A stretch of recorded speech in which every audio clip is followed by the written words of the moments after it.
seeli bunt ñu waxtaan ak ñoom na mu gën a rafete su ko defee ñun tamit suñuy njàqare ñu mën ñu koo teggil waaye nag depuis un certain temps dañoo gis ni dialogue boobu noonu dafa amul woon ñu jéem a rencontrer suñu autorité muy la SIRN ba sonn ak ñuy wax ay contraintes de temps ak yeneen ak yeneen ak yeneen si loolu ñu gis ni rupture de communication am na kon donc nañu delloo buum sa booy ga rek ñun ay syndicalistes lañu la ñu xam mooy jéebaane suñu gisul lu ñu xam ba ñu waxee ne dañuy jéebaane nag génn si presse bi wax suñuy njàqare lan la pour que suñu autorité dégguñu man ñu koo fajal sa lañ ñu woowee ñoom démb si guddi pour ñu recevoir tey nag dem nañ fa dañu tax du fa dem mais dañ nañ fa parce que kilifa bu la woowee da ngay dem déglu ko ba xam lan la lay wax bañ demee dalal nañ suñu xel quand même wax nañu ni mbëbët yi ñuy wax nii yëpp bàyyi nañ ko xel ñu ngi ñuy bàyyi xel bu baax waaye yenn yi ñuy laaj day doon ko ni parfois ñu ngi siy liggéey te pareeguñu donc duñ si mën a yëy yàbbi yenn yi ñu bëgg mooy bëggal defee seen attribution provisoire ngeen xam ni moom mooy que ni jox nañu kër gi kenn muy Daymen boobu da ngeen waroon woo ñun en tant que travailleur wax ñu ni kat lii am na su ko defee ñun tamit ñu xam fan la ñuy taxaw bi loolu amee aussi dañu digoon ne si benn lettre bu ñu envoyé woon point 4 bi ni dès que ñu def attribution provisoire rek dañuy woo ñun su ko defee ñu former benn commission benn comité boo xam ni dañ fay waxee lépp luy préoccupation travailleurs yi muy suñu accord d'établissement bi muy suñu projet statut cadre bi muy suñu situation CDD yi nga xam ne ñoom ñëpp ku si nekk sa xel dalatul ak yeneen ñu mën ko waxtaanee foofu balaay acquisition provisoire boobu di jeex léegi nag attribution provisoire boobu noonu 45 jours la war a durer te ñoom bi ñu ko joxee léegi déjà def na 15 jours maanaam kon léegi 1 mois moo si des question yi ñuy posé waat day doon ndax si temps boobu noonu am nañu le temps matériel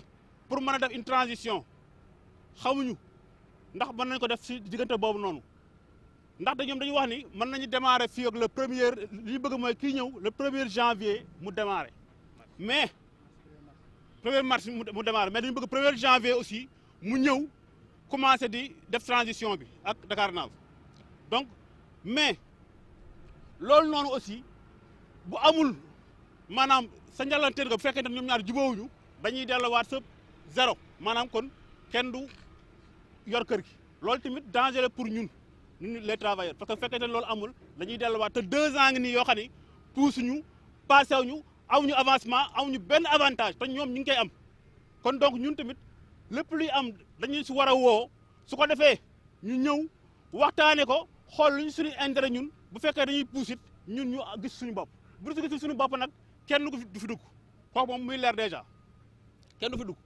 donc si loolu dalal nañu suñu xel si benn côté waaye nag dégg nañ leen doon na neex na bu fekkoon te ni teeloon nañ ñoo woo ban leen fëggee doon na neexee foofu waaye ba tey comme woo nañ ñu tamit déglu nañ leen dégg nañ leen ñu wax waaye nag gëmuñu de nelawuñu de on veille au grain ñu ngi seen ginnaaw ñu ngi topp tànk ak tànk mbagg ak mbagg tànk rek jëwnu la question des travailleurs fii keneen du fi dugg kooku nay leer donc loolu moom nañu xam ni c'est pas à négocier la reprise de tous les travailleurs CDD comme CDI comme saisonniers ak ñëpp si biir loolu c'est pas négociable la ñu amoon si ay intérêt nga xam ne mooy lu gën a néew bu koy ëppul ba doublé ko c'est pas négociable aussi donc loolu ay points yu ñu tënk la rek pour wax ni leen que ni loolu la ñu jëlee fële na le li ñu wax dégg nañ ko ñu ngi koy bàyyi xel nag yéen nag travailleurs yi toujours rester alerte xam ne fi ñu toll nii dañu toll si benn phase boo xam ne c'est une phase cruciale boo xam ne fa la ñuy amee lépp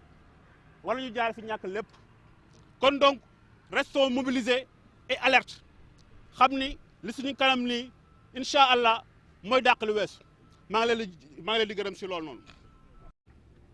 Du chantier naval, j'allais dire. Messieurs de la presse,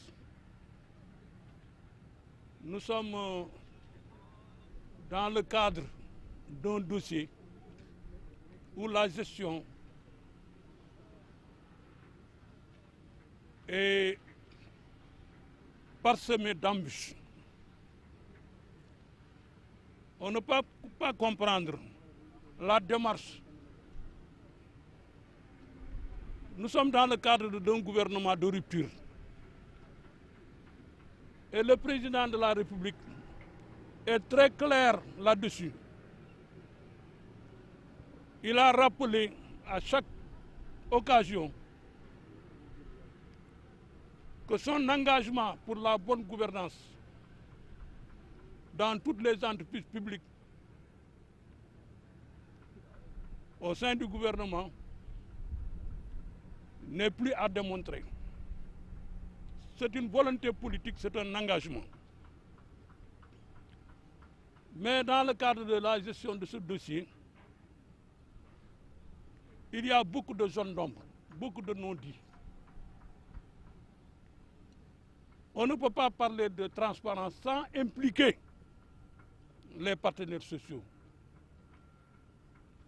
La représentation sociale, elle est marginalisée. Il faut voir ce qui se passe dans toutes les concessions, dans les entreprises publiques. Les travailleurs ont leur mot à dire dans le déroulement du processus. Et ils sont impliqués, ils sont au cœur de l'action. On l'a maintes fois rappelé. On a attiré l'attention du gouvernement à plusieurs reprises.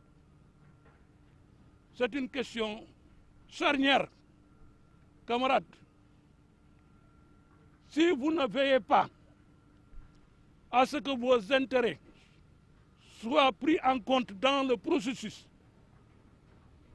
que les travailleurs aient des représentants au conseil d'administration, les travailleurs doivent siéger au même titre parce qu'il y a 20% ou 30% d'actions que l'État va détenir dans la répartition du capital. Il y a 20% qui sont accordés au privé local. Mais jusqu'à présent, on n'a pas dit combien on va léguer aux travailleurs dans la répartition du capital. Mais c'est un combat qu'il faut mener. Et ça, c'est les délégués du personnel, c'est les syndicats ensemble qui doivent mener ce combat pour influer sur le processus. Je ne parle pas de l'accord d'établissement, parce que l'accord d'établissement est négocié entre l'employeur et les travailleurs. Mais ici, il s'agit de la responsabilité de l'État. L'État doit engager les partenaires pour que les travailleurs puissent détenir une part du capital dans la nouvelle société. C'est ça le challenge. Si vous n'êtes pas dans le processus décisionnel, vous serez toujours en rade, vous serez marginalisé. Vous avez beau à poser des revendications, mais ces revendications seront à moitié satisfaites. Mais quand vous siégez, quand vous êtes dans le processus décisionnel, vous avez toutes les bonnes informations. Ce que l'entreprise peut faire et ce que l'entreprise ne peut pas faire. Donc c'est ça le grand défi aujourd'hui qu'il faut relever. Et il faut demander à l'État dans les meilleurs délais. Je ne peux pas comprendre également une commission technique chargée de dérouler le processus. Et l'absence des cadres. La réparation navale, c'est un métier. Et c'est ce qu'ils ont saisi dans cette commission technique-là. Est-ce que c'est des éléments du métier? Est-ce qu'ils connaissent véritablement la problématique de la réparation navale? Ce n'est pas parce que tu as géré une entreprise de gestion du patrimoine que vous êtes habilité quand même à être un technicien, un expert en la matière. Donc là également, il y a des questionnements. L'État doit veiller encore. Si on rate ce virage, parce que ce qui se passe actuellement, vous parlez de transition, la fin de la concession avec l'ISNAV. Mais l'ISNAV a arrêté toutes ses commandes. Pour 2026, l'ISNAV a arrêté toutes ses commandes. Quand vous ne réalisez pas maintenant, vous n'avez pas conclu un contrat avec le repreneur, l'attributaire provisoire, c'est que si les négociations clochent, il y a un péril. Durant cette transition, il y a un risque. Est-ce que la CIRN est capable de gérer toute la transition en attendant de reprendre tout le processus de redémarrer? Questionnement. C'est pourquoi nous disons un protocole d'accompagnement. Il faut que l'État, de façon tripartite, que l'État, les travailleurs, la représentation nationale, la CIRN la commission technique au plus haut niveau demandait même l'audience au président de la République, y compris le Premier ministre, pour que ces questions-là soient débattues et qu'on y trouve une solution. Sinon, il y a un risque. lañ cay bañ daal mooy la ñu waxoon waxaat nañ ko waxaat ko bu ñu moytuwul li daloon fii Dakar Marine lu mel noonu moo ñuy dal, lu metti moo ñuy dal. loolu nag moo tax dès le départ ñuy alerter ba ñu commencé alerter yàgg na mënoo dañu nekk ci jamono boo xam ni gouvernance participative la ñuy wax partenaires sociaux yi dañu am maanaam seen wàll ci biir gestion entreprise bu mën a nekk dañu war a siéger ci conseil d'administration wala mu nekk conseil de surveillance bu nekkee entreprise boo xam ni entreprise publique la wala concession la état bi war na veiller à ce que la représentation sociale mën a bokk ci biir processus décisionnel.